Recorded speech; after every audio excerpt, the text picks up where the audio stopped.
Are you better off than you were 4 years ago? It is a simple campaign question that should this year have a simple answer. After all, 4 years ago was June 2020, when we were locked down at the beginning of the COVID crisis. And yet, when you ask voters that question today, a whole lot of them say, no, I'm not better now. I was better back then. How can that be? Analysts are chalking it up to Trump amnesia, that voters have simply forgotten what his presidency was actually like. As our friend Chuck Todd puts it, one of the biggest developments of this campaign and the biggest difference between 2016, 2020, and today is the lack of fear of another Donald Trump term. And that this lack of fear could be a real stumbling block as Biden's team tries to galvanize voters. Joining us now, NBC News chief political analyst Chuck Todd, the man behind that article, and NBC News correspondent Vaughn Hilliard. So, Chuck, when you go back and you look at 2020 and why Donald Trump lost, is there a definitive answer for why he lost? I think if you surveyed political strategists and political scientists, you wouldn't get a definitive answer. I believe he lost simply because of COVID. I think there's a lot of people, because of what happened after the election with January 6th, they think about all of his antics, the first impeachment, then we had the second impeachment that sort of took place right after the inauguration. We never really had that sort of consensus. You didn't have the after-action reports because you have one party was in denial that they actually lost, so they didn't do an after-action report. But in some ways, neither did the Democrats. And I think that what I feel like I'm watching is what the Biden campaign thought their theory of the case was in October of 2019, pre-COVID, mind you, was soul of the nation. They believed it was a character election. This is not who we are.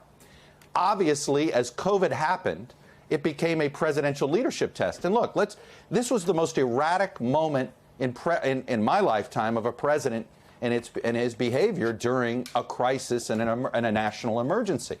I think if you look back, it's hard not to ask yourself, would fewer people be dead? Had he had a clearer message? Had there been more of a where if he wasn't sort of undermining his own experts on sometimes directly on the air, creating division for political sake, whiplash with, we're going to open up in 2 weeks for Easter. Nope, no, we're not. His erratic leadership, I think, ultimately is why he lost, because look at how close that election actually was. A lot of people look at the popular vote and say it wasn't that close, but we know it wasn't. You flip about 80,000 votes in 3 states, and you have a different winner of that election. And I do think COVID mattered a lot more, and that leadership mattered a lot more. Now, the question is, why have voters forgotten it? Well, we were in the middle of the pandemic at the time and angry, but now we've all memory hold it, right? I mean, we've all had these moments where, wait a minute, did that happen before or after? In the before times or the after times? Like there's this almost line of demarcation of March 2020, right? Anything that happened before it was the before times, and anything, and then when we were in lockdown, we forget. But there was one other aspect to COVID that I think makes people think, well, it was manageable and Trump was president then, and that was the checks, Katie. And I wonder now in hindsight, does a President Joe Biden regret not fighting harder for the child care tax credit? I think those checks were buffer for people and made people feel like they weren't falling behind. And I really think even though they were inflation, you talk to economists and they say those checks were inflationary. I think people are missing those checks, and I think that has some impact here as well. Those stimulus checks. By the way, Chuck, I don't know if you remember this, but we anchored a 2-hour broadcast side by side for much of the pandemic from my basement. You and I lived it. Hey, Katie, and that's the point. You and I remember every minute of his presidential leadership in those moments, because we had the uncomfortable task of explaining what I can't believe what I just saw. I mean, we remember watching him say you should shoot bleach into your veins or get light into your body. Yes. Those absolutely erratic and hard to believe news conferences that he had with his health professionals when he would just ignore them on that podium as Americans. Yeah. Including, everybody watching, were terrified about whether it was safe to even go outside. This is the earliest days of the pandemic when we had no understanding of what it was. Right. And yet, Vaughn, we see Lara Trump, now who's the co-chair of the RNC, go out and say, ask the question, and very seriously of voters.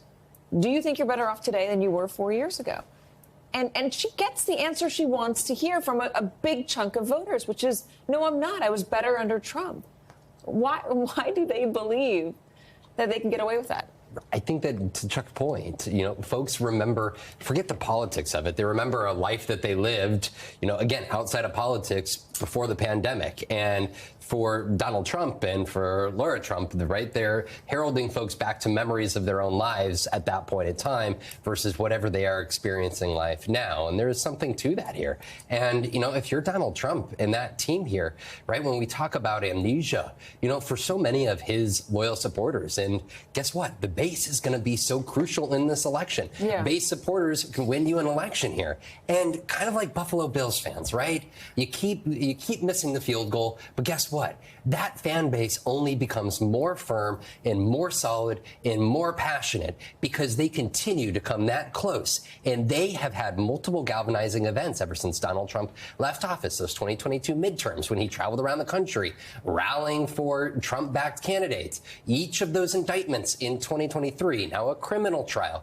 These are moments and Okay, but let me play devil's advocate. Yeah. You talk about them being galvanizing moments for his base, but Chuck, he still is on a losing streak. He lost in 2018, by the way. The party lost in 2018, the Republican Party. He lost the presidency in 2020. He should have done a whole lot better in 2022 than the Republican Party did. Why should we believe that this moment is different, that suddenly President Biden and the Democrats are so much weaker today than they were 2 years ago, than they were 4 years ago, than they were 6 years ago? Well, because it's the party in the White House. I don't mean to simplify this, but Donald Trump's rhetoric and even his sort of swagger looks more like 2016 in the campaign you covered so closely, Katie, than he looks in 2020. And in fact, I was just discussing this with somebody we all know on this call, or on this program. I'm going to leave his name out of it because he didn't know I was going to quote him just now. But he even noted, we were talking about this idea that when Trump's losing, the worst version of Trump shows up. And when Trump's winning or he thinks he's ahead, he's actually a different person, a different candidate. I mean, I think Vaughn could probably speak to this now. The Donald Trump in Detroit and those events he did, he was oddly loose. He was trying to be funny and all of this, where from about 2017 to 2022, we had, and even 2023 through the primaries, it's been nothing but angry grievance Trump, right? Angry, angry, angry. It's interesting if he somehow drops the grievance, he could end up looking more like that 2016 candidate where he's the outside disruptor. But it's hard to imagine him dropping the grievance as again, he's going to be sentenced in a few weeks here in Manhattan. There's all, the presidential immunity decisions coming out with the Supreme Court. There are reasons to continue on the grievance trail. And this whole campaign, it seems to be less for him about policy and more about what they're doing to me is what they want to do to you. My grievances are your grievances. I want to ask you one more question before we go to Cornell Belcher, who's going to join us in just a moment, about the polling and all this. But if you're the Biden team and you're looking and you're trying to assess what happened in 2020 and say you come to, if not the conclusion, then a decent hypothesis that COVID is what did it. COVID is what did him in. How does the Biden team take that to try and figure out the best strategy for this next election?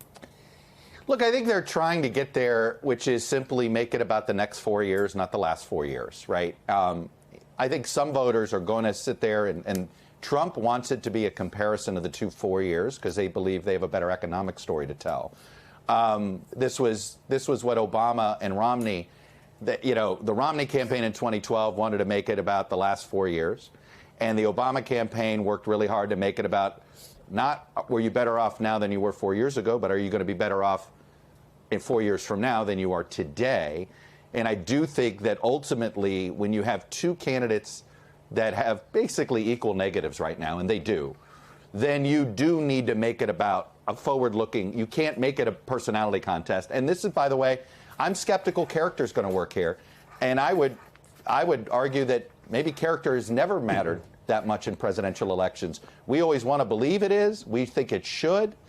But I'd be careful that it matters as much as people think it does, because if you actually look at the history of campaigns that have run on character versus those who have had the character flaws and then try to make it about the voters. The flawed character person has had more success than perhaps we want to admit. It did not work in 2016.